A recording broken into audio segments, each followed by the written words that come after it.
لە هەولێر و لە دیداری زەڵمیدا یادی 100 ساڵەی لەدایکبوونی زانا و بیربەندی کورد پرۆفیسۆر دکتۆر مستەفا زەڵمی کرایەوە. لە کاروانی تەمەنیدا پرۆفیسۆر مستەفا زەڵمی خاوەنی زیاتر لە 50 کتێبە و بەشێک لە کتێبەکانیشی بوونەتە پرۆگرام و لە زانکۆکان و خوێندنی باڵادا دەخوێندرێن. لە یادی 100 ساڵەی لەدایکبوونی چرای زانست دکتۆر مستەفا زەڵمی دیداری هیزر و ڕامان ئەمڕۆکە ئەم دیدارە کە لەلایەن کۆڕبەندی هیزری ئیسلامی و هەروەها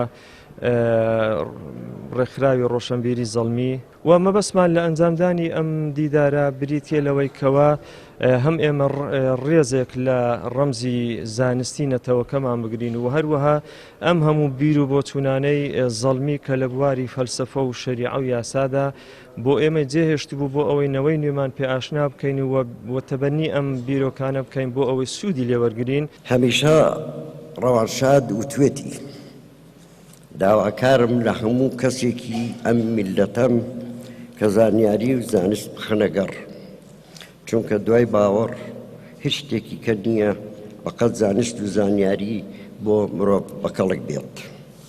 تەنها بە زانیاری و زانست کۆمەڵ و کۆمەڵگا پێش دەکەوێت. سیاسیەکان و زانایانی ئاینی و مامۆستایانی زانکۆش دەڵێن پرۆفیسۆر زەڵمی خزمەتێکی گەورەی بە زانست و تێگەیشتن بە دەقەکانی ئاین و کتێبخانەی کوردی کردووە. دکتۆر مستەفا خاوەنی دیدێکی چاکسازی گشتگیر بوو لەسەر بنەمای باوەڕێکی قۆڵی بەوەی کە ئاینی ئیسلام ڕێگر نییە لە بەردەم پێشکەوتندا، بەڵکو هێزێکی پاڵێنەرە بۆ گەشەکردن و نوێبوونەوە.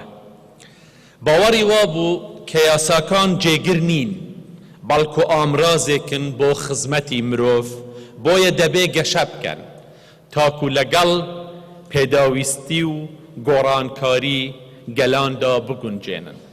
دکتۆر زەڵمێ خوێندنەوەیەکی نوێ و ڕۆشنگرانەی بۆ دەقە شەرعیەکان پێشکەش کرد. کەسێک تا ئەو ئاستە ڕۆیشتووە کە هەموو جیهانی ئیسلامی نەک تەنها گەلی کورد شانازی پێوە دەکا، چونکە زۆربەی ئەو مەنهەج و کتێب و تەلیفاتانەی مامۆستا هەموو زانکۆ ئیسلامی و ئاینەکانی عالەمی ئیسلامی لێ ئاگدارن و هەندێکیان کراوە بە مەنهەج و لەو پەیمانگا و زانکۆ گەورانەی جیهانی ئیسلامیدا ئەخوێنرێ. بۆیە ئەتوانم بڵێم ئێمەی گەلی کورد قەرزاری ئەم جۆرە زانایانەین و ئەبێ هەمیشە شانازیان پێوە بکەین و لە کۆتاییدا ئەگەر بێت و ئێمە دیراسەی تەواوی ژیانی مامۆستا مستەفا زەڵمی بکەین. مستەفا زەڵمی 2 بڕوانامەی دکتۆرای بەدەستهێناوە و پلەی پرۆفیسۆری و 3 بڕوانامەی ماستەری لە بوارەکانی شەریعە، یاسا، فقهی بەراوردکاری بەدەستهێناوە. ڕۆژی 4 حوزەیران مانگی 6 ساڵی 2016 لە شاری هەولێر و لە تەمەنی 92 ساڵیدا کۆچی دوایی کرد. ئیدریس محەممەد، کەناڵی ئاسمانی پەیام، هەولێر.